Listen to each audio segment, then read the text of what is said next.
வணக்கம், நான் வசுமதி பேசுகிறேன். நம்மளோட வின்வின் என்பிசி சேனலில் இப்போ நம்ம பார்க்க போகிற வீடியோ சோஷியல் சயின்ஸ் 1 வால்யூம் 1ல் இருக்கிற unit 1 lesson outbreak of world war 1 and it's aftermath. இந்த லெசன் வந்து டிஎன்பிசி எக்ஸாமுக்கும் இல்லை டெட் எழுதுகிற சோஷியல் சயின்ஸ் எழுதுகிறவங்களுக்கும் இம்பார்ட்டண்ட்டாக இருக்கும். இப்போ இதில் இருக்க இம்பார்ட்டன்ட் பாயிண்ட்ஸ் எல்லாம் இப்போ பார்க்கலாம். இது ரொம்ப பெரிய லெசன்றதுனால 2 பார்ட்டாக பார்க்கலாம். ஃபர்ஸ்ட் பார்ட்டில் வந்து வேர்ல்டு வார் வர்றதுக்கான காரணம், அது வரும்போது என்னென்ன கண்ட்ரிஸ் எப்படியெல்லாம் பிரிஞ்சு சண்டை போட்டிருப்பாங்க, அதுக்கப்புறம் இதனுடைய விளைவுகள் என்னன்றதெல்லாம் பார்க்கலாம். ரஷ்யன் ரெவல்யூஷன் கூட வேர்ல்டு வார் 1ஓட விளைவாக தான் இருக்கும். இருந்தாலும் அதை வந்து ரொம்ப கண்டினியூஸாக போச்சுன்னா வீடியோ எலாபரேட் ஆயிரும்ன்றதுனால செகண்ட் பார்ட்டில் பார்க்கலாம். ஃபர்ஸ்ட் பார்ட்டில் பாருங்கள், இன்ட்ரடக்ஷனில் வந்து கொடுத்துருப்பாங்க 1914 தான் வந்து வேர்ல்டு ஹிஸ்ட்ரியிலே ஒரு டேர்னிங் பாயிண்ட்டாக இருந்தது. அந்த 1914 தான் வேர்ல்டு வார் 1 ஸ்டார்ட் ஆன இயர். 1789 ஃப்ரெஞ்ச் ரெவல்யூஷன் நடந்திருக்கும். ஸோ இந்த ரெவல்யூஷன்னால நிறைய மக்கள் இன்ஸ்பயர் ஆகிருப்பாங்க. பொலிட்டிக்கலாக சோஷியல் ப்ராசஸ்லாம் அதிகமாகி இதெல்லாம் ஒன்றா சேர்ந்து ஃபர்ஸ்ட் வேர்ல்டு வார் 1 பிரேக் ஆகிருக்கும். இது எல்லாமே வந்து இந்த 18th சென்ச்சுரியிலேருந்து 19th சென்ச்சுரியிலேருந்து ஸ்டார்ட் ஆகிட்டதுனால இந்த சென்ச்சுரி வந்து லாங் 19th சென்ச்சுரின்றாங்க. இது ஃபுல்லாகவே பார்த்தீங்கன்னா போரும் சண்டையுமா இருந்ததுனால இது ரொம்ப மோசமான ஒரு வருஷங்கள் தான். இதனால வந்து வேர்ல்டு மேப்பே மாறிடுச்சு, பொலிட்டிக்கல் மேப்பே மாறிடுச்சுன்னு சொல்லியிருப்பாங்க. அது மட்டும் இல்லாமல் இந்த வேர்ல்டு பவர்ஸ், அதாவது 3 எம்பையர்ஸ் வந்து இதனால ஷேட்டர் ஆயிருக்கும். அந்த 3 எம்பையர்ஸ் யாருன்னா ஜெர்மனி, ஆஸ்திரியா, ஹங்கேரி அண்ட் ஓட்டோமன்ஸ். இந்த 3 எம்பையர்ஸும் வந்து இதுக்கப்புறம் பெரிய லெவலில் வந்து பாதிப்படைஞ்சிருப்பாங்க. ஓட்டோமன்ஸ் யாருன்னா டர்க்கிஷ் எம்பையர் தான் வந்து ஓட்டோமன்ஸ். இதுக்கப்புறம் என்ன நடந்திருக்கும்னா இன்டர்நேஷ்னல் பீஸ் ஆர்கனைசேஷன் ஒன்று வேணும்னு முடிவு பண்ணி அதை லீக் ஆஃப் நேஷன்ற ஒன்னோட உருவாக்கியிருப்பாங்க. இது எதுக்குன்னா உலகத்தில் அமைதியை கொண்டு வரணுன்ற நோக்கத்தோட தான் இதை ஆரம்பிச்சிருப்பாங்க. இப்போ பார்க்கலாம் என்னென்ன ரீசன்னு. Capitalist countries race for markets. World war 1 வரதுக்கான முக்கிய காரணமே வந்து கேபிட்டலிஸ்ட் கண்ட்ரிஸ்லாம் வந்து அவங்களுக்கு தேவையான மார்க்கெட் வேணுன்றதுனால போட்டி போட ஆரம்பிச்சிருப்பாங்க. இதில் என்ன ஆயிருக்கும்னா நிறைய கண்ட்ரிஸ் வந்து டெவலப் ஆகிருப்பாங்க இண்டஸ்ட்ரியல் லெவலில். ஸோ இண்டஸ்ட்ரி டெவலப் ஆனோடனே கம்யூனிகேஷன், டிரான்ஸ்போர்ட்டேஷன் எல்லாமே டெவலப் ஆகிருக்கும். ஸோ இவங்களுக்கு எல்லாமே டெவலப் ஆகிடுச்சுன்னா அவங்களோட ப்ராடக்ட்ஸ் எல்லாம் விற்கிறதுக்கு ஒரு மார்க்கெட் வேணும். அந்த மார்க்கெட் யாருன்னா அவங்களுடைய காலனி கண்ட்ரி தான். இதனால் வந்து யூரோப்பியன் கண்ட்ரிஸ் வந்து ஆல்ரெடி ஏஷியன் கண்ட்ரீஸில் வந்து நிறைய காலனி கண்ட்ரிஸ் உருவாக்கி வச்சுருப்பாங்க. இப்போ வந்து ஆஃப்ரிக்காலையும் கொஞ்சம் கொஞ்சமாக அவங்களுடைய மார்க்கெட் கண்ட்ரிஸ் எல்லாம் வந்து ஆக்குபை பண்ண ஆரம்பிச்சிருப்பாங்க. ஸோ இந்த கேபிட்டலிசம் ப்ராசஸ்னால உலகத்தில் 2 விஷயம் கான்ட்ராஸ்டாக நடந்திருக்கும். ஒன்று என்னென்னா எக்ஸ்ட்ரீம் பாவர்ட்டி, அதாவது ரொம்ப மோசமான ஒரு ஏழ்மை நிலை. இன்னொரு பக்கம் எக்ஸ்ட்ரீம் வெல்த், ரொம்ப நல்ல டெவலப்மெண்ட்டான நிலைமை. இதனால வந்து யூரோப் கண்ட்ரிஸ் எல்லாம் என்ன இருக்குன்னா டாமினன்ட் பவராக உருவாக்கியிருப்பாங்க. வல்லமை படைச்சு அவங்க அடுத்தவங்களை அதிகாரம் பண்ணுறவங்களா மாறி இருப்பாங்க. ஏஷியா, ஆப்பிரிக்கா கண்ட்ரிஸ் எல்லாம் வந்து காலனைஸ் பண்ணியிருப்பாங்க, எக்ஸ்ப்ளாய்ட் பண்ணியிருப்பாங்க அங்கே உள்ள ரிசோர்ஸையும் மக்களையும். இதுலேயே வந்து முதல்ல ஆரம்பிச்சிருந்தது வந்து இங்கிலாந்து தான். இங்கிலாந்து மற்ற கண்ட்ரிஸ் எல்லாம் என்ன செய்கிறாங்கன்னா கேபிட்டலிஸ்ட் கண்ட்ரிஸ்லாம் ரா மெட்டீரியல்ஸை அவங்களுடைய காலனிஸ் கண்ட்ரிஸ்லேருந்து எடுத்துக்கிட்டு அதை ப்ராடக்ட்ஸாக மாற்றி அவங்களுடைய சொந்த காலனி கண்ட்ரிஸ்லேயே மறுபடியும் விற்பாங்க அதிக விலையோட. இது ஒரு காரணம். Rise of monopoly capitalism. Monopoly கேபிட்டலிசம்னா நிறைய இண்டஸ்ட்ரீஸ் எல்லாம் ஒரே அலையன்ஸ் வச்சுக்கிட்டு, ஒரு நாட்டில் இருக்க இண்டஸ்ட்ரீஸ்லாம் அலையன்ஸ் வச்சுக்கிட்டு அவங்களுடைய கூட்ஸ் அண்ட் ப்ராடக்ட்ஸ் எல்லாம் விற்கிறதுக்கான மார்க்கெட்டில் மொத்தமாக போய் அவங்க ஒரு ஆளாக மட்டும்தான் விற்பாங்க. ஸோ அவங்களுக்குள்ள வந்து வேறு கண்ட்ரிஸ் வந்து உள்ள நுழைய விட மாட்டாங்க. இதுக்கு பேர் தான் மோனோபாலி. இதை வந்து யூஎஸ்ஏல என்ன சொல்கிறாங்கன்னா ட்ரஸ்ட்னு சொல்கிறாங்க, ஜெர்மனியில் கார்டல்ஸ்னு சொல்கிறாங்க. யூஎஸ்ஏல என்ன செய்வாங்கன்னா ஒரு கமாடிட்டி, அதாவது ஒரு பொருள் இருக்குன்னா அதோட டிஸ்ட்ரிபியூஷனை வந்து இப்படி தான் பண்ணணும், அப்படின்ற இந்த சப்ளை ரேஞ்ச் இப்படி தான் இருக்கணும், ப்ரைஸ் இவ்வளோ தான் இருக்கணும்னு அவங்களுக்குள்ள ஒரு டீலிங் போட்டுப்பாங்க. இதுக்கு பேர் வந்து ட்ரஸ்ட் யூஎஸ்ஏல. ஜெர்மனியில் என்ன சொல்கிறாங்கன்னா கார்டல்னு சொல்கிறாங்க. ஸோ கார்டலில் என்ன பண்ணுவாங்கன்னா என்டர்பிரைஸ் எல்லாம் வந்து ஒன்றா சேர்ந்து ஒரு கான்ட்ராக்ட்ஸ் போட்டுவாங்க. ஸோ கான்ட்ராக்டில் அக்ரிமெண்ட் போட்டுக்கிட்டு அவங்க எல்லாம் ஒரே மாதிரி ஒர்க் பண்ணுவாங்க மார்க்கெட் கிட்ட. ஸோ இந்த மாதிரி மோனோபாலிஸ்டிக் இன்ஃப்ளூயன்ஸ் எல்லாம் வந்து கொண்டு வந்தாங்க. Imperialism and it's essential characteristic பற்றி பார்க்கலாம். இம்பீரியலிசம்னு என்னன்னா இந்த கேபிட்டலிஸ்ட் கண்ட்ரிஸ்லாம் இருக்காங்களா, இவங்கெல்லாம் வந்து ஒரு முதலாளித்துவ கண்ட்ரிஸ்னு ஆகிட்டாங்க. ஏன்னா நிறைய இண்டஸ்ட்ரீஸ் அங்கே இருக்கிறதுனால அவங்க முதலாளி மாதிரியும் அவங்களுடைய காலனி கண்ட்ரிஸ்லாம் வந்து அவங்களுடைய அந்த ரா மெட்டீரியல்ஸ் எல்லாம் எடுக்கிற எல்லா உரிமையும் அந்த கண்ட்ரிஸ் மேலே உள்ளவங்க மாதிரி மாறி இருப்பாங்க.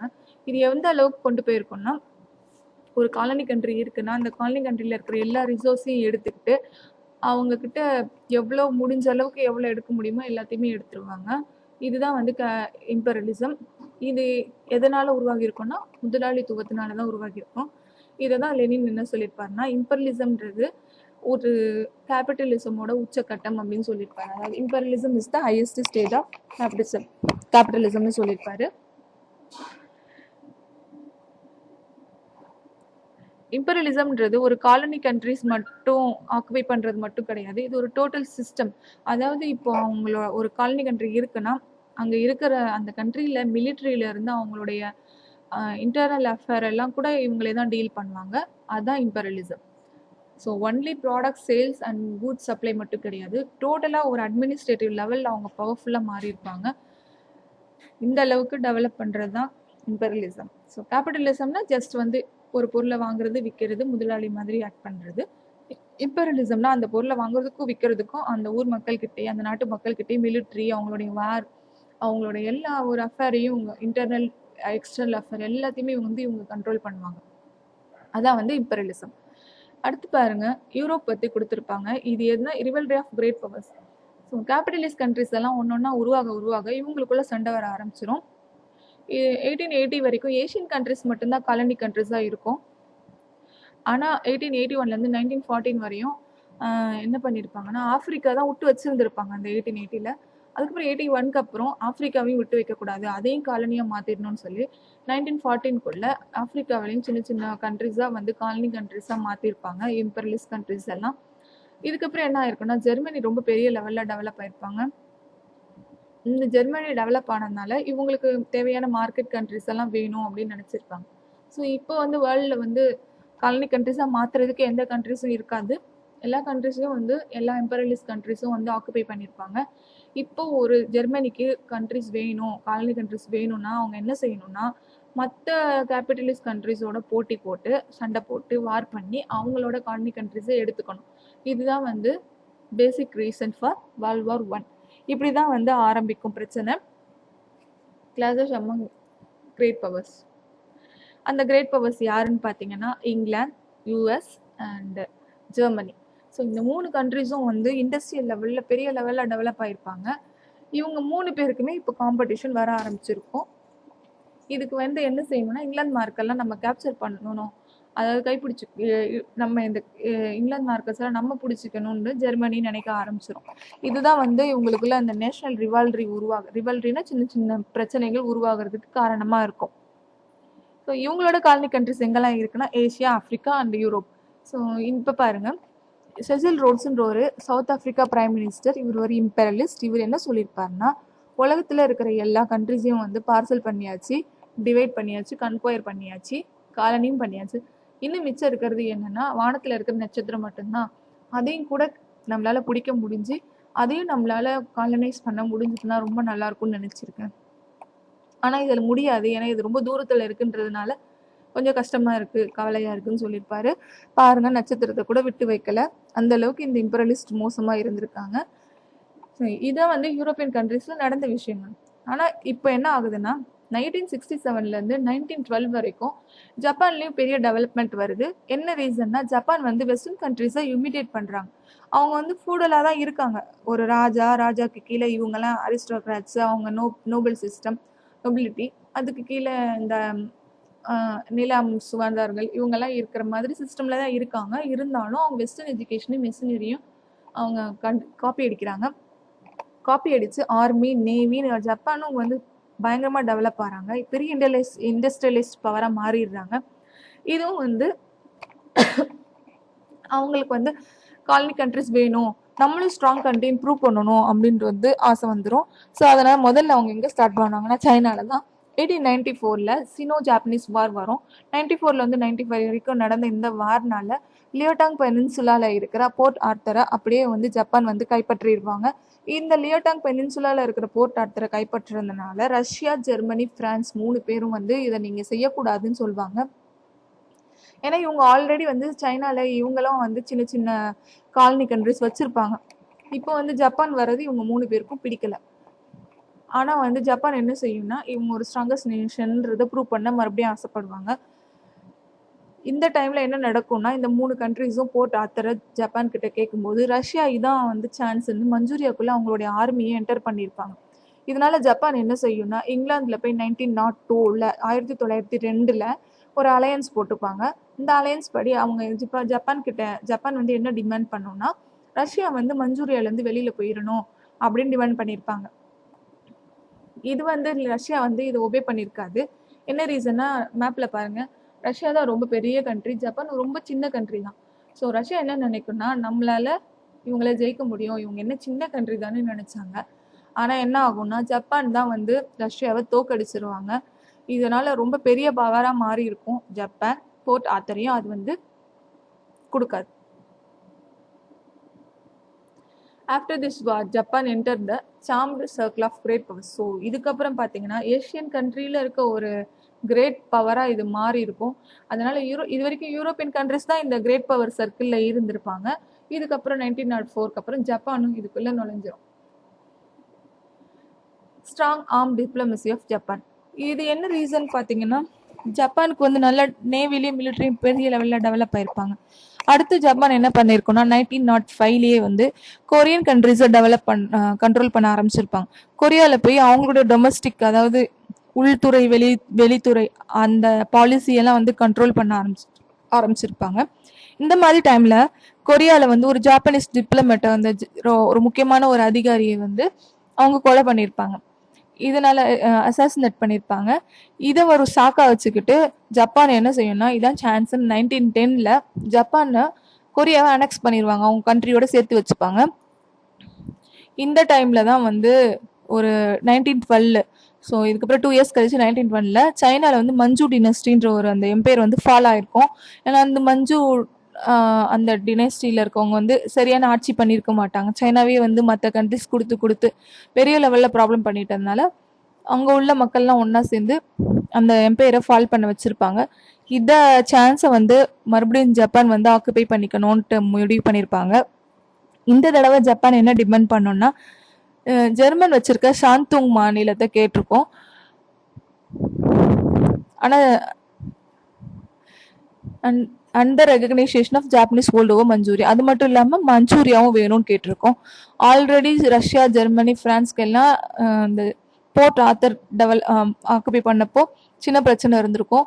இந்த டைம்ல வந்து மறுபடியும் ஜப்பான் வந்து ஜெர்மன் ரைட்ஸ் இருக்கிற பகுதியை அது தனக்கு கேட்கும், மஞ்சூரியாவையும் கேட்கும். அது மட்டும் இல்லாமல் ஜப்பானீஸ் அட்வைசர்ஸ் 2 பேரை சைனீஸ் கவர்மெண்ட்ல வைக்கணும். அது மட்டும் இல்லாமல் இது எல்லாமே வந்து அவங்க கண்ட்ரோலில் இருக்கணும் மொத்த சைனான்ற மாதிரி பேசியிருப்பாங்க.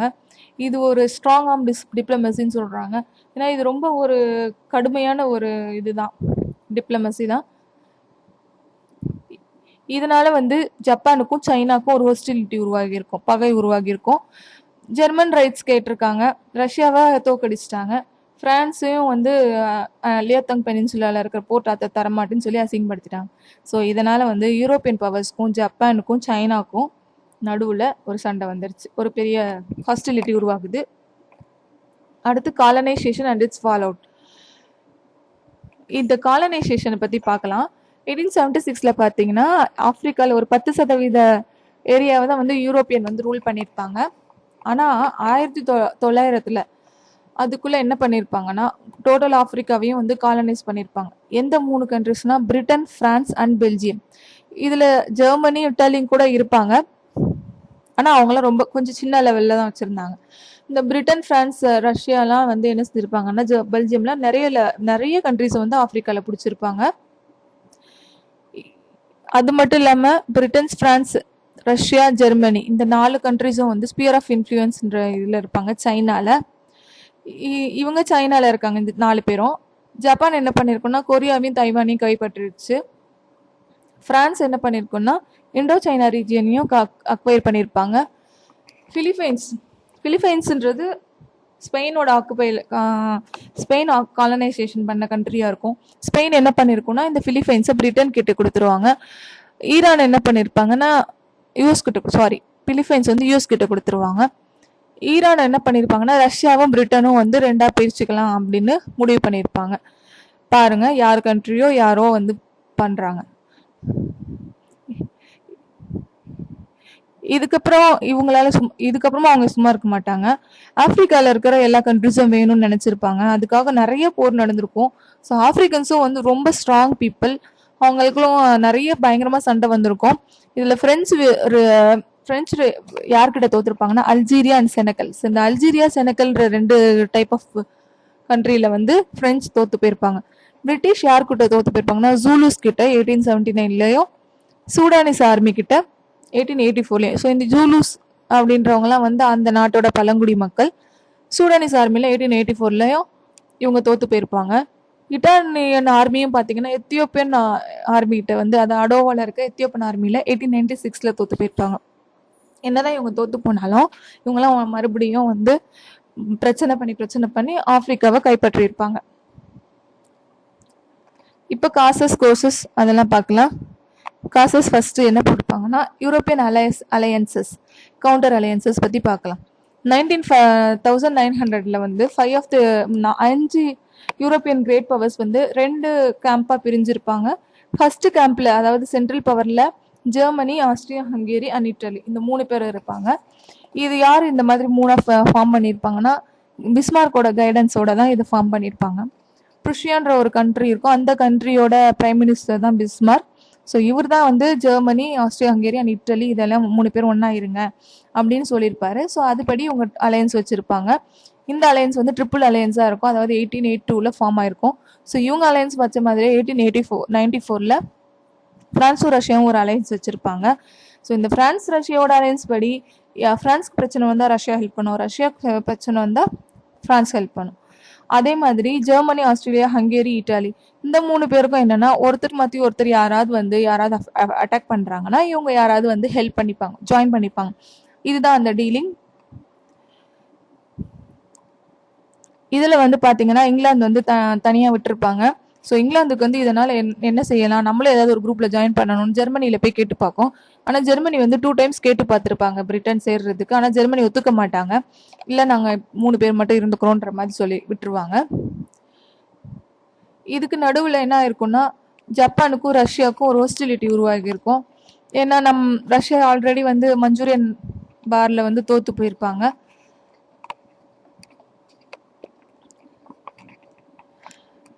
ஸோ அதனால என்ன செஞ்சிருப்பாங்கன்னா France was the ally of Russia. Japan என்ன பண்ணோம்னா இதை பிரான்ஸ் கூட ரஷ்யா ஜாயின் ஆயிடுச்சு. ஸோ இப்போ போய் நம்ம பிரிட்டன் கூட ஏதாவது ஜாயின் பண்ணிக்கலாம் அப்படின்ட்டு 1902ல ட்ரை பண்ணோம். The Anglo-Japanese alliance prompted France to seek an alliance with Britain to resolve colonial disputes over. So இந்த ஆங்கிலோ-ஜாப்பனீஸ் அலையன்ஸ் படி என்ன நடக்கும்னா பிரான்ஸும் பிரிட்டனும் சேர்ந்து ஒரு அலையன்ஸ் போட்டுக்கலாம் அப்படின்ற மாதிரி வரும். ஸோ அதுபடி பிரான்ஸ் என்ன செய்யும்னா பிரான்ஸும் பிரிட்டனும் அலையன்ஸ் பேசும்போது இவங்க 2 பேரும் ஒரு க்ளோஸ் அக்ரிமெண்ட்ல வந்துருவாங்க. அதாவது என்டிட் கார்டியலா மாறிடுவாங்க. என்டிட் கார்டியல்னா இவங்களுக்குள்ள ஒரு நல்ல ஃப்ரெண்ட்ஷிப் வந்துடும். ஸோ இவங்க என்ன செஞ்சிருப்பாங்கன்னா மொரோக்கோவை பிரான்ஸுக்கும், ஈஜிப்தை பிரிட்டிஷும் பிரிச்சுக்கலான்னு ஸ்மூத்தா பிரிச்சுப்பாங்க. ஸோ இப்பவும் ஜப்பானுக்கு வந்து எதுவும் நடக்கல. Britain subsequently reached an agreement with Russia over Persia. So மறுபடியும் ரஷ்யா கிட்ட போய் பிரிட்டன் மறுபடியும் இதே மாதிரி இந்த டீலிங் யூஸ் பண்ணி பெர்ஷியாலையும் ஒரு சின்ன அக்ரிமெண்ட் போட்டுக்கும். அது மட்டும் இல்லாம ஆப்கானிஸ்தான், திபெத் இதுலயும் வந்து அவங்க பிரிச்சு வாங்கிப்பாங்க. இப்போ இந்த 3 பேரும் ஒன்னா சேர்ந்துடுறாங்க. இதனால இந்த ட்ரிபிள் என்டிட்டி யாருன்னா Britain, France and Russia. So Japan alliance வைக்கலன்னா இந்த மாதிரி ஒரு என்டிட்டி வந்திருக்காது. ஆனா இவங்க என்ன பண்ணிட்டாங்க, அவங்க அலையன்ஸ் போடுறேன்னு சொல்லி இவங்க 3 பேரும் ஒன்னா சேர்ந்துருவாங்க. ஸோ இந்த சென்ட்ரல் அலிஸ்ல 3 கண்ட்ரிஸ் இருக்காங்க. இப்போ அலிஸ் கண்ட்ரிஸ்லயும் வந்து 3 கண்ட்ரிஸ் இருக்காங்க. இங்கேயும் 3 பவர்ஸ் இருக்கு, அங்கேயும் 3 பவர்ஸ் இருக்கு. இப்போ இந்த காலகட்டத்தில் என்ன நடக்குதுன்னா எல்லா கண்ட்ரிஸுக்குள்ளேயும் ஒரு பயங்கரமான நேஷனலிசம் உருவாகுது. அதாவது அவங்க நேஷன் என்னதான் தப்பு பண்ணாலும் சரி, அது வந்து தப்போ சரியோ நான் என் நேஷனை சப்போர்ட் பண்ணுவேன்ற அந்த மாதிரி மனப்பாங்கு தான். இது இங்கிலாந்துல என்ன சொல்றாங்கன்னா இந்த நேஷனலிசம் ஜிங்கோயிசம்ன்றாங்க, பிரான்ஸ்ல சாவனிசம்னு சொல்றாங்க, ஜெர்மனில இதை குல்தூர்னு சொல்றாங்க. இது ஒரு மிலிட்டன்ட் ஃபார்ம் ஆஃப் நேஷனலிசம் தான் சொல்றாங்க. இந்த மிலிட்டன்ட் ஃபார்ம் ஆஃப் நேஷனலிசம் தான் வந்து அவுட் பிரேக் ஆஃப் வார் வரதுக்கு முக்கிய காரணமா மாறிச்சு. இது மட்டும் இல்லாம German emperor Kaiser William two எப்படி இருந்தாருன்னா ரொம்ப அசர்ட்டிவா இருந்தார். அசர்ட்டிவானா எப்படி சொல்றது, எல்லாமே எனக்கு தான் சொந்தம், எல்லாமே எங்க ஜெர்மனுக்கு தான் சொந்தம்ன்ற மாதிரி, மொத்த உலகமும் எங்க ஜெர்மனுக்கு தான் சொந்தம்ன்ற அந்த அந்த நான் எனக்கு தான் சொந்தம் அந்த சொந்தம் கொண்டாடுற அந்த மனநிலை தான் அசர்ட்டிவ். ஸோ இந்த கேசர் வில்லியமோட ப்ராப்ளம்னா வந்து பெரிய லெவல்ல ஜெர்மன் வந்து லாஸ் ஆகிறதுக்கும் காரணமா இருந்தது.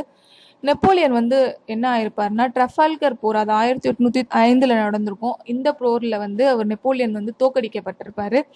அதுக்கப்புறம் கடல் வந்து இங்கிலாந்துக்கான உரிமைன்ற மாதிரி இருந்திருக்கும். இது ஜெர்மனிக்கு பிடிக்கல. இதனால என்ன செஞ்சிருப்பாங்கன்னா ஜெர்மனி வந்து ரொம்ப பெரிய லெவல்ல மாறணும், நேவல் பேஸ் கொண்டு வரணும் அப்படின்ட்டு அவங்க பெருசா டெவலப் பண்ணுவாங்க அவங்களோட கடல் படைய. இதை பார்த்துருக்க பிரிட்டனுக்கும் என்ன தோணும்னா நம்மளும் வந்து பெரிய லெவல்ல இந்த மாதிரி நேவல் ஃபோர்ஸ் கொண்டு வரணும்னு அவங்களும் வந்து இதுக்குள்ள உள்ள வந்துருவாங்க. ஸோ ஜெர்மனுக்கும் பிரிட்டனுக்கும் இந்த கடல் படையை டெவலப் பண்ணணுன்றதுல பெரிய போட்டி வந்துடும். இந்த சூழ்நிலையில ஆல்ரெடி ஜெர்மனிக்கு பிரிட்டன் பிடிக்காத மாதிரி ஆயிடுச்சு. இப்போ பிரான்ஸ் எப்படி பிடிக்காம போகுதுன்னா 1871 வந்து அல்சேஸ் லொரைன்ற 2 பார்ட் அது வந்து பிரான்ஸ் கண்ட்ரியோட இருக்கும். அதை வந்து ஜெர்மனி வந்து எடுத்திருப்பாங்க, ஆக்குபை பண்ணியிருப்பாங்க வார் பண்ணி. ஸோ இந்த நம்மளோட கண்ட்ரி இழந்துட்டோமேன்ற அந்த இதில் இருப்பாங்க பிரான்ஸு. அது மட்டும் இல்லாமல் ஜெர்மன் என்ன செய்யும்னா மொராக்கோவில் வந்து நம்ம ஃபர்ஸ்ட் ஒரு டீலிங் போட்டிருந்தாங்கல்ல 1902 பிரிட்டன் ஆங்கிலோ ஜாப்பனீஸ் அலையன்ஸ் மூலயமா ஃப்ரெஞ்சு வந்து மொராக்கோ எனக்கு, ஈஜிப்த் உங்களுக்குன்னு பிரிச்சிருப்பாங்கல்ல. அப்படி இருந்த மொராக்கோவை போய் ஜெர்மன் வந்து இன்டர்ஃபியர் பண்ணியிருப்பாங்க. எப்படின்னா அவரோட அந்த அந்த மொராக்கோ சுல்தான் கிட்ட போய் இது உங்களோட கண்ட்ரி, இது சுதந்திரமான கண்ட்ரின்னு சொல்லிடுவார், சொல்லி பிரிச்சு விட்ருவார். இதனால பிரான்ஸ் ரொம்ப கோவமா இருப்பாங்க. ஆல்ரெடி அல்சேஸ் போயிடுச்சு, லொரைன் போயிடுச்சு, இப்போ வந்து மொராக்கோவும் இப்படி ஆயிடுச்சுன்ற ஒரு கோவத்தில் இருப்பாங்க. ஸோ ஜெர்மனிக்கு பிரிட்டன் வந்து கடல் மூலியமா பகையாயிடுச்சு. இப்போ ஜெர்மனிக்கு பிரான்ஸும் வந்து பகையாயிடுச்சு. பால்கன் கண்ட்ரிஸ் வந்து ப்ராப்ளம்ஸ் எப்படி ஜெர்மனிக்கும் இந்த வேர்ல்ட் வார் 1க்கு ப்ராப்ளமாக வருதுன்னு பாருங்க. பால்கன் கண்ட்ரிஸ் வந்துன்னா எங்கெல்லாம் இருக்குன்னா டர்க்கிஷ் ரீஜன்ல இருந்து இங்க இருக்கிற அந்த ஆஸ்திரியா இது எல்லாமே பால்கன் கண்ட்ரிஸ் தான். ஸோ டர்க்கில இருந்து இங்க வரையும் வந்து ஆஸ்திரியா கிட்டத்தட்ட இந்த லெவல் வரைக்கும் சின்ன சின்ன ஊரெல்லாம் வந்து டர்க்கிஸ் பிடிச்சிருப்பாங்க. இது எல்லாமே டர்க்கிஷ் கண்ட்ரியா தான் இருந்திருக்கும். இந்த டர்க்கிஷ் கண்ட்ரிஸ் என்ன இருக்குன்னா இங்க எல்லாம் டர்க்லாம் வந்து ஒன்னா சேர்ந்து, துர்க்கி மக்கள்லாம் ஒன்னா சேர்ந்து 1909 ஒரு பெரிய சண்டை போட்டிருப்பாங்க, வார் நடக்கும். இந்த சான்ஸை பயன்படுத்திக்கிட்டு இங்க இருக்கிற ஆஸ்திரியா எங்க இருக்கு பாருங்க, இவங்க வந்து உள்ள நுழைஞ்சிருவாங்க இந்த பிரச்சனைக்குள்ள. ரஷ்யாவும் நுழைஞ்சிருவாங்க. ஸோ ரஷ்யாவும் நுழைஞ்சிட்டு என்ன பண்ணுவாங்கன்னா பால்கன் கண்ட்ரிஸ் எல்லாம் நம்ம பிரிச்சுக்கலாம்னு முடிவு பண்ணுவாங்க. அதுபடி ஆஸ்திரியா போஸ்னியாவையும் எர்சிகோவினாவையும் 2 கண்ட்ரிஸையும் அவங்களுக்கு பிரிச்சுப்பாங்க, அவங்க கண்ட்ரிஸோட சேர்த்துப்பாங்க. ரஷ்யா என்ன பண்ணுன்னா டார்டனல்ஸையும் போஸ்போரஸ்ன்ற 2 இடத்தையும் எடுத்துக்கும். இது எதுக்குன்னா இந்த வழியா மெடிட்டேரியன் சீக்குள்ள நுழையிறதுக்கு யூஸ் ஆகும் அப்படின்றதுனால ரஷ்யா வந்து டார்டனல்ஸையும் போஸ்போரஸையும் எடுத்துக்கும். ஸோ இது நடந்துட்டு இருக்கும் போதே ஆஸ்திரியா என்ன செய்யும்னா போஸ்னியாவையும் எர்சிகாவையும் தன்னுடைய சொந்த கண்ட்ரின்ற மாதிரி அனௌன்ஸ் பண்ணிடும். இதனால வந்து செர்பிய மக்களுக்கு வந்து இது ரொம்ப கோபமா வரும். செர்பியாவுக்கு இது சுத்தமா பிடிக்காது. இதனால என்ன நடக்கும்னா செர்பியா வந்து எப்பவுமே ரஷ்யாவோட ஃப்ரெண்ட்லி கண்ட்ரியா தான் இருக்கும். இப்போ என்ன நடக்கும்னா செர்பியா அகென்ஸ்ட் ஆஸ்திரியா மாறிட்டதுனால செர்பியாவுக்கு எதிராக செர்பியா சப்போர்ட் பண்றதுக்காக ரஷ்யாக்காரங்க வருவாங்க அப்படின்ட்டு ஜெர்மனி வந்து முடிவு பண்ணிடும். இந்த டைம்ல அவங்க ஏற்கனவே போட்டிருக்க அந்த அலையன்ஸ் படி ஆஸ்திரியாவுக்கு சப்போர்ட் பண்ணணும் அப்படின்றதுனால ஜெர்மனி இதுக்குள்ள உள்ள நுழைவாங்க. ஸோ இப்போ என்ன செய்யும்னா ஆஸ்திரியா ஜெர்மனி சப்போர்ட் இருக்கிறதுனால செர்பியாவை போய் இன்வைட் பண்ணும். ஸோ செர்பியாவுக்கு ஏதாவது ஒரு பிரச்சனைனா ரஷ்யாக்காரங்க வந்துருவாங்களா, ஸோ ரஷ்யன் வந்துருவாங்க. இந்த டைம்ல வந்து ஜெர்மனி வந்து ஆஸ்திரியாவுக்கு அசிஸ்டன்ஸா மாறிடும். ஸோ இந்த டீலிங் படி இதனால ஆஸ்திரியாவுக்கும் செர்பியாவுக்கும் பிரச்சனை வந்துடுது. இவங்க 2 பேருக்குள்ளேயும் பகை வளருது. இது வந்து கொஞ்சம் கொஞ்சமா வளர்ந்து 1914 வந்து வேர்ல்டு வாரா மாறிடும். பால்கன் வார்ஸ் பத்தி கொடுத்துருப்பாங்க. ஆல்ரெடி வந்து டர்க்கிஸ் வந்து 1908 வந்து ஒரு ப்ராப்ளம் பண்ணிக்கிட்டே இருக்காங்க. இதை யூஸ் பண்ணி இவங்க சின்ன சின்ன கண்ட்ரிஸ் எல்லாம் இவங்க எடுத்துக்கிட்டாங்களா. இப்போ வந்து என்ன செய்யறாங்கன்னா பால்கன்ஸ்குள்ள இங்கே மேசிடோனியான்னு ஒரு கண்ட்ரி இருக்கும். ஸோ இந்த மேசிடோனியா கண்ட்ரிக்கும் வேணும்னு இந்த பல்கேரியா, செர்பியா, மாண்டினிக்ரோ, அது மட்டும் இல்லாமல் இந்த கிரீஸ், ஸோ இவங்க எல்லாம் 4 பேர் சேர்ந்து இந்த கண்ட்ரிஸை நம்ம பிரிச்சுக்கலான்ட்டு முடிவு பண்ணுவாங்க. ஆல்ரெடி இங்கே போர் போய்கிட்டே இருக்கும். இந்த இடத்துலலாம் போர் போய்கிட்டே இருக்கிறதுனால இங்கே உள்ள டர்க்கிஷ் ப்ராப்ளம், இங்கே எல்லா இனமும் கலந்துருப்பாங்க. ஸோ இதனால மெஜாரிட்டி மைனாரிட்டி கம்யூனிட்டிஸ் உருவாகி இருப்பாங்க. இந்த இந்த ப்ராப்ளம்னால இந்த கம்யூனிட்டி ப்ராப்ளம் டெவலப் ஆகி ஆர்மேனியன் ஜீனோசைட்னு ஒன்று ரொம்ப மோசமான அளவுக்கு நடந்திருக்கும். இது எல்லாமே வந்து இந்த ப்ராப்ளம்னால வந்திருக்கும். ஏன்னா டர்க்கிஸ் வந்து இது உள்ள கலந்துட்டதுனால இதுல எல்லா இனமும் கலந்த மாதிரி இருப்பாங்க. இந்த டைமை இதை அட்வான்டேஜாக பயன்படுத்திக்கிட்டு இங்கே ஒரு அன்ஸ்டெபிலிட்டி இருக்கும், எப்போவுமே ஒரு பிரச்சனை இருந்துக்கிட்டே இருக்கும். இதை பயன்படுத்திக்கிட்டு டர்க்கிஷ் வந்து உள்ளே போகலான்னு நினைப்பாங்க. இதே நேரத்தில் கிரீக்ஸு எல்லாம் என்ன செய்வாங்கன்னா, கிரீஸ், செர்பியா, பல்கேரியா, மாண்டினிக்ரோ இந்த 4 கண்ட்ரியும் மேசிடோனோவியை பிரிச்சுக்கலான்னு முடிவு பண்ணிடுவாங்க. இது எப்படி பிரிப்பாங்கன்னா, இவங்க 4 பேரும் சேர்ந்து பால்கன் லீக்னு ஒன்று ஃபார்ம் பண்ணுவாங்க. Greece, Serbia, Bulgaria, Montenegro. So இந்த பால்கன் லீக்னு என்ன செய்வாங்கன்னா, பால்கன் வார்னு ஒன்று போடுவாங்க. அது யார் கூடனா டர்க்கிஷ் கூட தான், 1912 1930. ஸோ அவங்க 4 பேர் இருக்கும்போது ஒருத்தர் தோத்துருவாங்க இல்லையா. ஸோ டர்க்கிஷ் வந்து இதில் தோத்து போயிடுறாங்க. இது என்னவா முடியும்னா ட்ரீட்டி ஆஃப் லண்டன்னு முடியும். இந்த லண்டன் ட்ரீட்டி எப்போ சைன் ஆயிருக்குன்னா May 13 சைன் ஆயிருக்கும். அதுபடி இந்த ட்ரீட்டியோட ஃபீச்சர்ஸ் என்னன்னா, அல்பேனியான்னு ஒரு புது கண்ட்ரி உருவாகி இருக்கும். மேசிடோனியாவை இந்த 4 பேரும் பங்கு போட்டிருப்பாங்க. ஸோ இப்போதான் என்ன ஆகும்னா, இந்த பங்கு போடும்போது இவங்களுக்குள்ள பிரச்சனை வந்துடும். உனக்கு கம்மியாக இருக்குது, எனக்கு அதிகமாக இருக்குது, அந்த மாதிரி பிரச்சனை வந்துடும். இதனால என்ன ஆயிருக்கும்னா, இதில் வந்து பல்கேரியாவுக்கு ரொம்ப கம்மியாக கொடுத்த மாதிரி ஃபீல் பண்ணியிருக்கோம். இதனால பல்கேரியாவுக்கும் செர்பியாவுக்கும் சண்டை வரும். ஸோ பல்கேரியா என்ன செய்யும்னா, செர்பியாவையும் கிரீஸையும் அட்டாக் பண்ணும். செர்பியாவுக்கு ஏதாவது ஒரு பிரச்சனைனா நமக்கு தெரியும், உடனே ரஷ்யாக்காரங்க வந்துடுவாங்க. ஸோ இப்படி தான் போய்கிட்டே இருக்கும். இது வந்து செகண்ட் பால்கன் வார். இது எப்படி முடியும்னா, ட்ரீட்டி ஆஃப் புக்காரெஸ்டோட முடியும். இந்த ட்ரீட்டி எப்போ சைன் ஆயிருக்குன்னா August 13. ஸோ மே 1913 தான் வந்து சைன் பண்ணியிருப்பாங்க. ட்ரீட்டி ஆஃப் லண்டன் சைன் பண்ணி மேசிடோனியாவை 4ஆக பிரிச்சிருப்பாங்க. அவ்வளோ சீக்கிரத்தில் 1913 மறுபடியும் ட்ரீட்டி ஆஃப் புகாரெஸ்ட் போட்டு இவங்களுக்குள்ள மறுபடியும் வந்து இந்த வாரை வந்து எண்ட் பண்ணியிருப்பாங்க. இமீடியட் காஸ் என்னன்னா, ஏற்கனவே செர்பியா வந்து ஒரு பெரிய பிரச்சனையில் போய் வந்துட்டு இருப்பாங்க. இதுக்கு நடுவில் ஆஸ்ட்ரியாவும் என்ன பண்ணியிருக்காங்கன்னா, இங்கே உள்ள கண்ட்ரிஸ் எல்லாம் வந்து ஆக்குபை பண்ணியிருப்பாங்கல்ல. ஸோ செர்பியா ஏற்கனவே ஆஸ்ட்ரியா மேலே கோவமாக இருக்கும். ஸோ இதுதான் கிளைமேக்ஸ் ரீஜியன். பால்கன்ஸ் என்ன பண்ணியிருப்பாங்கன்னா, சரஜீவோன்னு ஒரு இடம் இருக்குது பாருங்கள், போஸ்னியாவில் இதோ இருக்குல்ல. ஸோ இந்த சரஜீவோ என்ற பிளேஸுக்கு ஆர்ச்டூக் ஃப்ரான்ஸ் ஃபெர்டினாண்டோட நெப்பியூ போயிருப்பார். அவர் தான் வந்து அடுத்த ராஜாவா அப்படி இருப்பார். அந்த அடுத்த ராஜாவாக போகிற யாருன்னா ஃப்ரான்ஸ் ஜோசப். இவர் யாருன்னா ஆஸ்ட்ரியா ஹங்கேரி எம்பரரோட நெப்பியூ. ஆர்ச்டூக் ஃப்ரான்ஸ் ஃபெர்டினாண்ட் இவர் தான் வந்து ஃபெர்டினண்ட்டை வந்து இங்கே வச்சு கொலை பண்ணிடுவாங்க. யார் கொலை பண்ணியிருப்பாங்கன்னா, செர்பியன். ஸோ இவர் ஒரு ஆஸ்ட்ரியன், கொலை பண்ணது ஒரு செர்பியா. இதை சான்ஸாக வச்சுக்கிட்டு ஒரு ப்ராப்ளம் வரும். ஸோ ஆஸ்ட்ரியாவுக்கு ஏதாவது ஒரு பிரச்சனைனா யார் முதல்ல வருவாங்க? ஜெர்மனி முதல்ல வருவாங்க. ஸோ இந்த ஜெர்மனி தான் ஸ்ட்ரைக் ஃபர்ஸ்ட் தியரி படி உள்ளே நுழைஞ்சிருவாங்க. இவங்க என்ன பண்ணிடுவாங்கன்னா, செர்பியாவுக்கு எதிராக டிக்ளேர் பண்ண மாட்டாங்க. செர்பியா வந்து ரஷ்யா கண்ட்ரோலில் இருந்ததுனால ரஷ்யாவுக்கு எதிரான போரை August 1 அன்னைக்கு டிக்ளேர் பண்ணிடுவாங்க. என்னதான் ஜெர்மனிக்கும் பிரான்ஸுக்கும் டைரக்ட் பிரச்சனை கிடையாது, இருந்தாலும் ரஷ்யாவும் பிரான்ஸும் அலையன்ஸ்ல இருந்ததுனால ஜெர்மனி என்ன பண்ணும்னா, பிரான்ஸுக்கு எதிராகவும் ஒரு போரை அனௌன்ஸ் பண்ணிடும். ஸோ இப்போ பிரான்ஸுக்கும் ரஷ்யாவுக்கும் எதிராக ஜெர்மன் போரை அனௌன்ஸ் பண்ணிடுச்சு. இப்போ எப்படி இங்கிலாந்து இதுக்குள்ளே வரும்னா, பெல்ஜியன் கண்ட்ரி வந்து ஒரு நியூட்ரலான கண்ட்ரியாக இருக்கும். நீ உனக்கு கூட நான் சப்போர்ட்டாக இருக்க மாட்டேன், அவங்க கூடயும் சப்போர்ட்டாக இருக்க மாட்டேன்ற மாதிரி இருப்பாங்க. இந்த டைமில் போய் பெல்ஜியம்க்கு போய் ஜெர்மன் அட்டாக் பண்ணிடுவாங்க. ஸோ பெல்ஜியம் அட்டாக் பண்ணதுனால இங்கிலாந்துக்காரங்களுக்கு கோவம் வந்துடும். ஸோ இங்கிலாந்து வந்து மறுபடியும் இதுக்குள்ளே நுழையுது. ஸோ இந்த ட்ரிபிள் என்டிட்டியில் யாரெல்லாம் இருக்காங்கன்னா, பிரிட்டன், ஃப்ரான்ஸ், ரஷ்யா. ஸோ இந்த சைடில் ஜெர்மனி மட்டும் இருக்காங்க. ஜெர்மனியும் பிரச்சனைனா ஆஸ்ட்ரியா வரும்.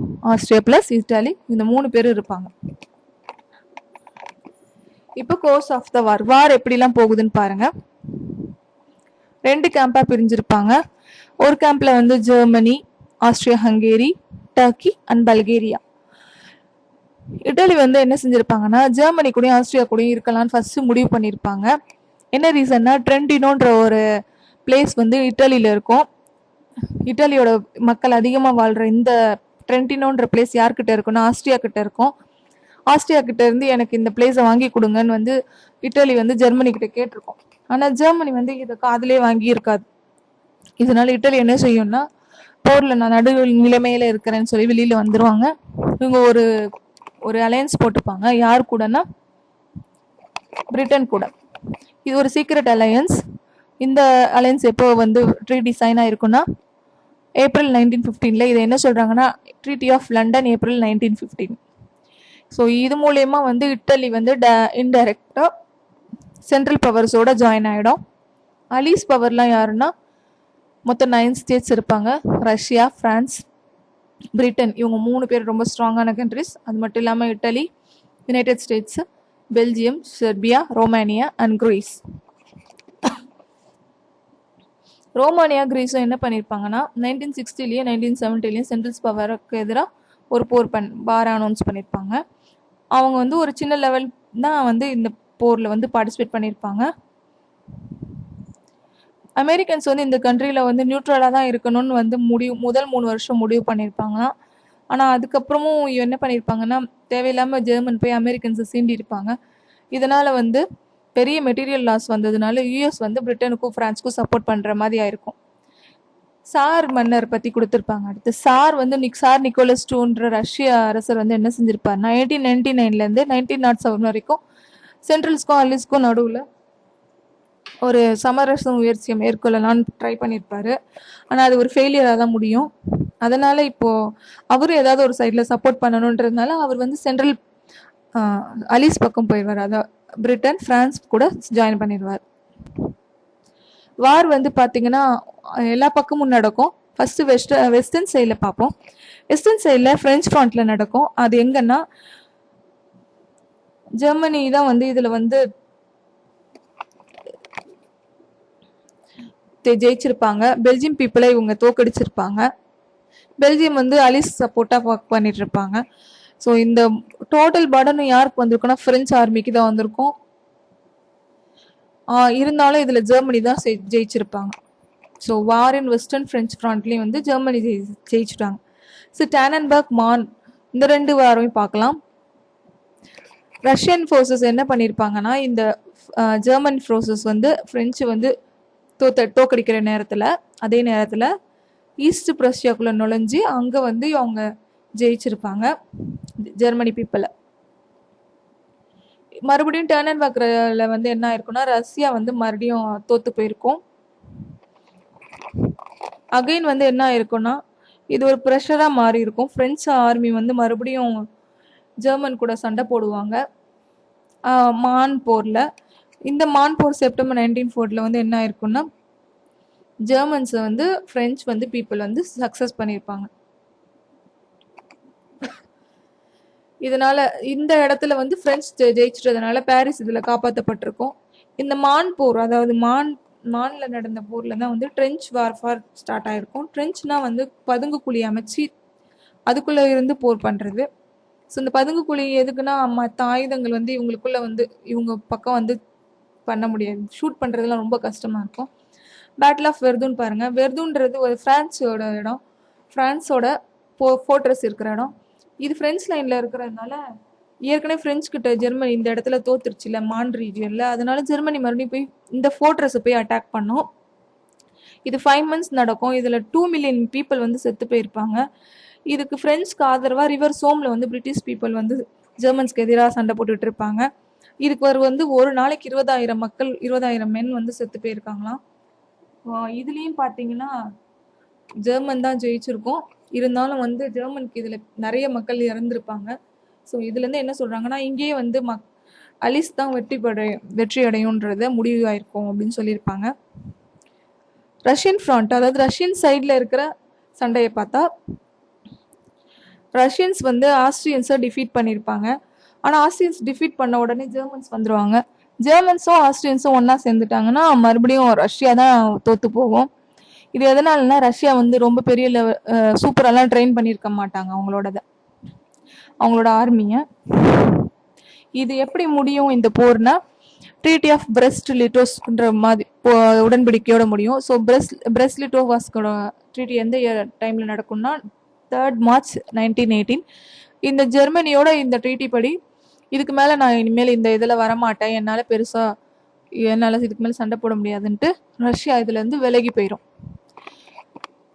இருந்தாலும் யுஎஸ்ஏ மட்டும் இன்னும் இதில் இதை விட்டு வெளியில் போகாது. இந்த போரை விட்டு இதில் இருந்துக்கிட்டே தான் இருப்பாங்க. சின்ன சின்ன போர் இதுக்கு நடுவில் நடந்துக்கிட்டே இருக்கும்.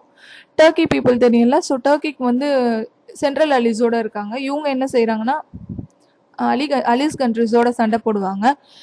இருந்தாலும் வந்து மெசபோட்டமிலையும் கேலிப்போலையும் வந்து டர்க்கி தோத்து போயிடும்.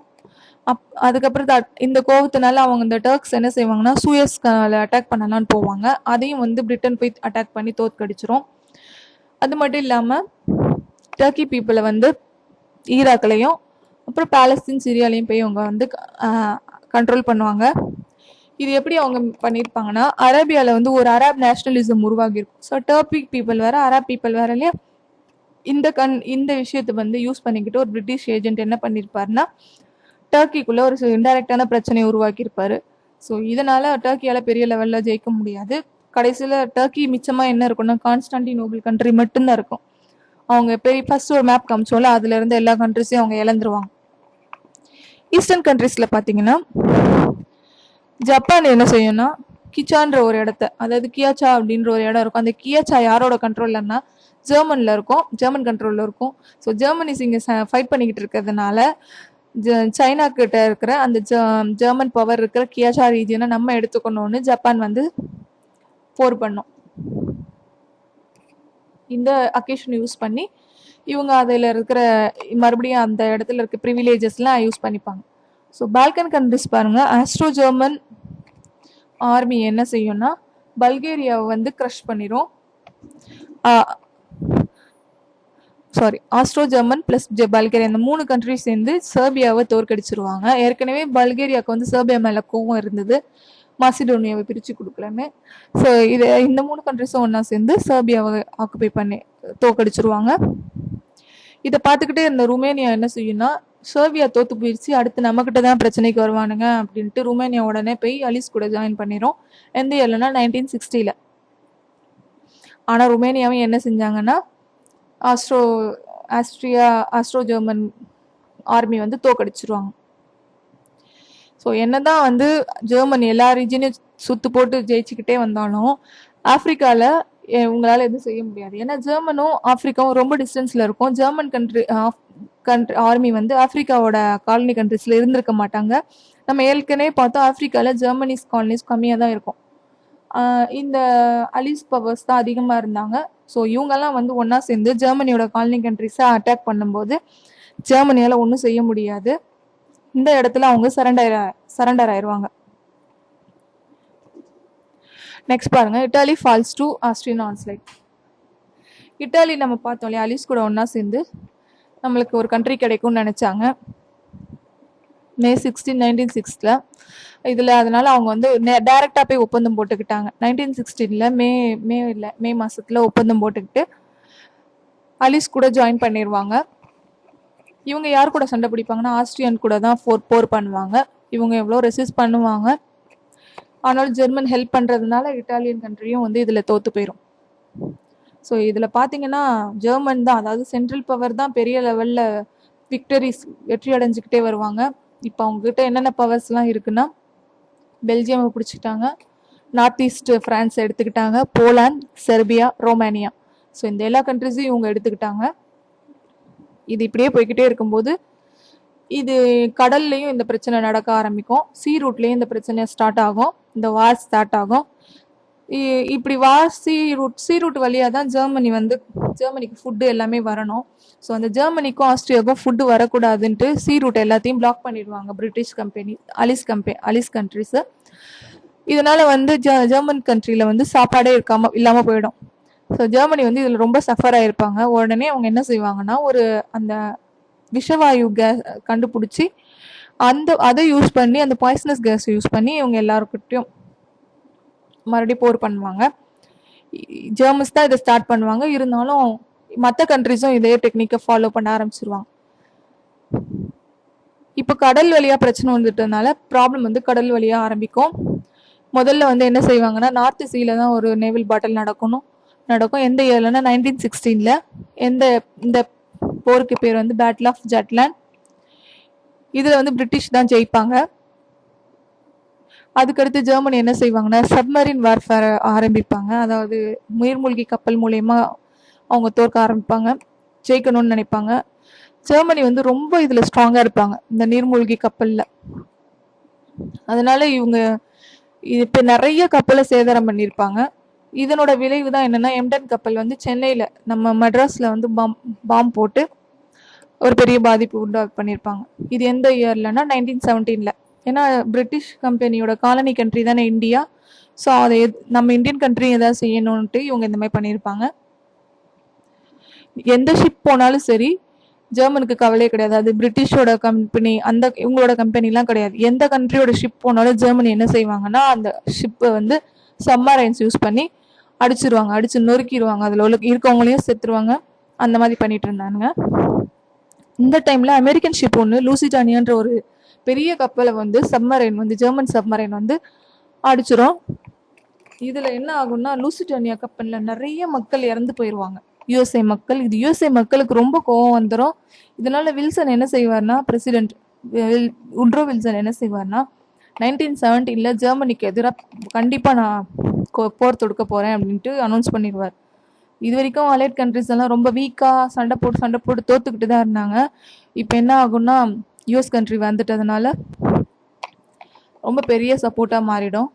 என்னதான் யூஎஸ் வந்தாலும் சப்மரைன், ஜெர்மன் சப்மரைன் கிட்டத்தட்ட ஒரு 600 மெர்ச்சன்ட் ஷிப்பை வந்து மூழ்கடிச்சிருப்பாங்க. ஸோ அமெரிக்கா வந்ததுக்கப்புறம் ஜெர்மனி தான் தோத்து போயிருக்கோம். அதனால இது வந்து ஒரு உடன்படிக்கையோட இது முடிஞ்சிடும். அது என்ன உடன்படிக்கைனா, ட்ரீட்டி ஆஃப் வெர்சைல்ஸ். ஸோ இதுபடி வந்து தற்காலிகமாக போர் நிறுத்தம். ஸோ தற்காலிக போர் நிறுத்தம் தான் சொல்லியிருப்பாங்க. ஜெர்மனி இதை எப்போ நடைமுறைக்கு கொண்டு வரும்னா 11 நவம்பர் 1918ல் கொண்டு வரும். ஜெர்மனி என்ன பண்ணுன்னா, இங்கே இருக்கிற இந்த உடன்படிக்கையை கண்டிப்பாக இதை அக்செப்ட் பண்ணிக்கணும் அப்படின்ற மாதிரி தான் இந்த வெர்சைல்ஸ் உடன்படிக்கையை கொண்டு வந்திருப்பாங்க. ஸோ இந்த வீடியோ உங்களுக்கு பிடிச்சிருந்ததுன்னா லைக் பண்ணுங்கள், ஷேர் பண்ணுங்கள், சப்ஸ்கிரைப் பண்ணுங்கள். இதுக்கப்புறம் உள்ள இந்த உடன்படிக்கையோட ஃபீச்சர்ஸ், இதுக்கப்புறம் என்ன நடந்ததுன்றதெல்லாம் பார்ட் 2ல பார்க்கலாம். தேங்க்யூ.